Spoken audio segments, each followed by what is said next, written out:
अंधकार से नहीं बल्कि संकोच से असफलता शुरू होती है। एक ग्रिड खंड ऑफलाइन होता है, फिर एक और कुछ ही सेकंडों में आधुनिक सभ्यता को एकजुट करने वाली समन्वित आवृत्ति ऑपरेशनल थ्रेशोल्ड से नीचे गिर जाती है। लाइट्स झिलमिलाती हैं, लेकिन इससे भी ज्यादा महत्वपूर्ण, सिस्टम चुपचाप विफल होते हैं। बिना चेतावनी के पानी का दबाव गिर जाता है। सेल्यूलर टावर बैकअप मोड में चले जाते हैं। भुगतान नेटवर्क फ्रिज हो जाते हैं। जो लोग इसे ब्लैकआउट कहते हैं, वह रोशनी का नुकसान नहीं होता, यह एक प्रणालीगत गिरावट है, जहां समय अपने आप में प्राथमिक खतरा बन जाता है। उस समय एक निर्णय अमित रूप से किया जाता है, अंदर रहना और रक्षा करना या बाहर निकलना और चलना। समस्या यह नहीं है कि चुनना है, बल्कि यह है कि गलत धारणाओं के आधार पर चुनना है। आधारभूत संरचना की निर्भरता के साथ इसका मूल विश्लेषण शुरू होता है। आधुनिक शहरी जीवन निर्बाध ऊर्जा इनपुट पर मजबूती से निर्भर है। पानी वितरण विद्युत संचालित पंपों पर निर्भर करता है, जो ऊंचाई क्षेत्रों में दबाव ग्रेडियंट बनाए रखते हैं। अपशिष्ट निष्कासन सक्रिय सिस्टम पर निर्भर करता है, जो संदूषण की वापसी को रोकता है। खाद्य लॉजिस्टिक्स न्यूनतम बफर स्टोरेज के साथ समय पर डिलीवरी मॉडल पर काम करती है। जब ग्रिड बाधित होता है, ये सिस्टम धीरे धीरे विफल नहीं होते, वे ऊर्जा भंडार और यांत्रिक जड़ता के आधार पर अनुक्रम में विफल होते हैं। घंटे के भीतर पानी का पहुंच असुरक्षित हो जाता है।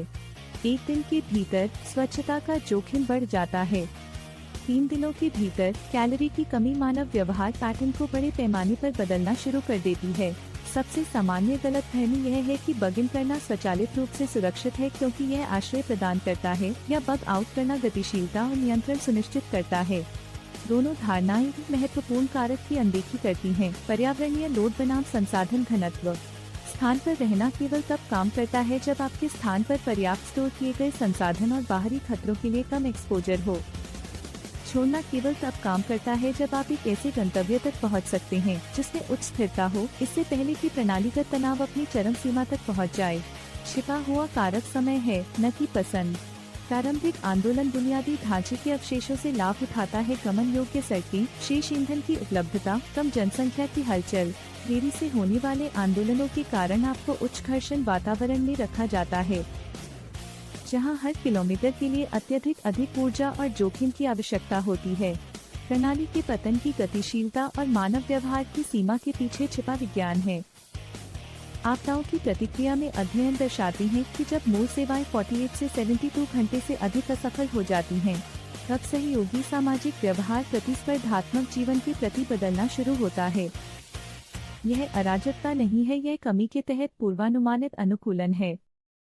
ऊर्जा ग्रिड लोड संतुलन पर काम करते हैं। जब उत्पादन गिरता है, स्वचालित सुरक्षा खंडों को अलग करते हैं ताकि कुल उपकरण नुकसान से बचाया जा सके।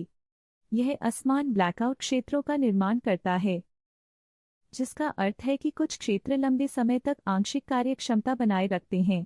वे क्षेत्रों को आकर्षित करते हैं, जनसंख्या की हलचल बढ़ाते हैं और घनत्व का तनाव बढ़ाते हैं। यदि आप ऐसे क्षेत्र में रहते हैं जिसमें पर्याप्त भंडार नहीं है, तो आप प्रभावी रूप से उन लोगों की प्रतीक्षा में हैं जो आपके पास आ रहे हैं।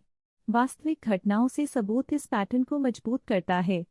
तूफानों और बुनियादी ढांचे की विफलता के कारण लंबे समय तक बंद रहने वाले क्षेत्रों ने पहले 24 घंटों में पानी की बोतलें, शेल्फ स्थिर खाद्य पदार्थ और ईंधन में तेज कमी देखी। आपातकालीन सेवाएं नहीं बल्कि आपदा के महत्व के कारण अभिभूत हुईं, बल्कि एक साथ मांग में भारी वृद्धि के कारण। निकासी के प्रयासों के दौरान यातायात की भीड़ ने ऐसे पैटर्न बनाए जहां गतिशीलता लाभ पूरी तरह से गायब हो गए। इसके विपरीत, जिन्होंने समय से पहले स्थानांतरित किया, जनता की जागरूकता चरम पर पहुंचने से पहले, उन्होंने बाधाओं का सामना करने में काफी कम समस्याएं देखी और मार्ग चयन और संसाधन पहुंच पर अधिक नियंत्रण बनाए रखा।